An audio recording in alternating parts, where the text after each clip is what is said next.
Hello, I'm Dwight Norris of FishNetwork.com, and today we're going to talk about how to hold a fishing pole. Stay tuned.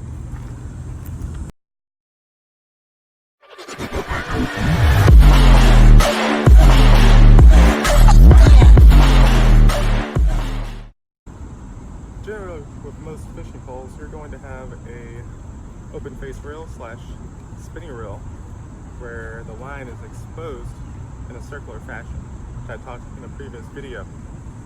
So, particularly with the spinning reel, you need to take your middle finger, like your Spock, split it, put it around the handle here, grasp it, and then, if you're like me, the way I teach it, you put your finger here, and if you have live bait, you're going to hold the line here. You can feel everything that's happening between you and all this and your lure.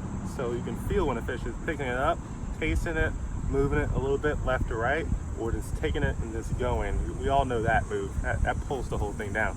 But if anything else happens and it's really lethargic or slow, you'll be able to feel those slight, subtle changes in the lure that aren't the environment around you, i.e. rocks or stumps you're bouncing over. It will be a fish picking it up and giving it a little pull here and there. Feels weird, give it a hook set. So when you're casting, you're holding it just like this, and you let it go as soon as you reach the just before the point that you want to go to, and then your line will travel in that area with a small degree of error. When you're reeling it in, it's just like this. If you're left hand, if you do it this way, you can switch it if you're left-handed and cast with your left hand. Same thing, right between your two fingers here, like Spock. Stick it in between and work it like that and reel the other way.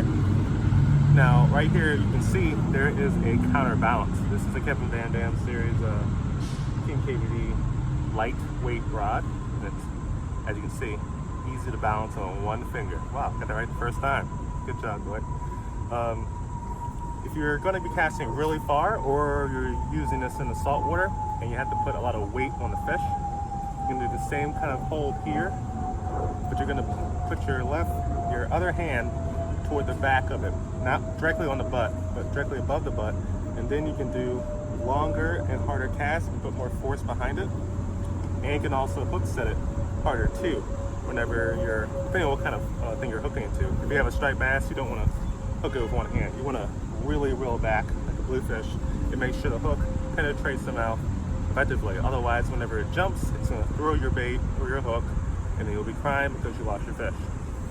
Now, if you have a bait caster, which I didn't bring with me, it's the same thing. You're gonna, basically, this will be the bait caster right here, and you position your thumb between your hand and your thumb right here, that little piece of webbing, and push it up against just next to the little thumb reel here, and then you can have your thumb over the top of it, and your thumb will be rubbing just over top of the line. This is pretty basic. You can't really do it any other way, but if you're not reeling in, you put your thumb right in that little notch there, and you can do the same kind of hook set, and use the two-hand option, hook set it that way.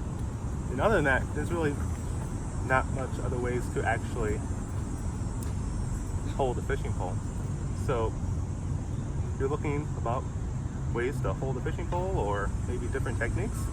These are the two that I recommend. They've worked for me for decades, and they can work for you too.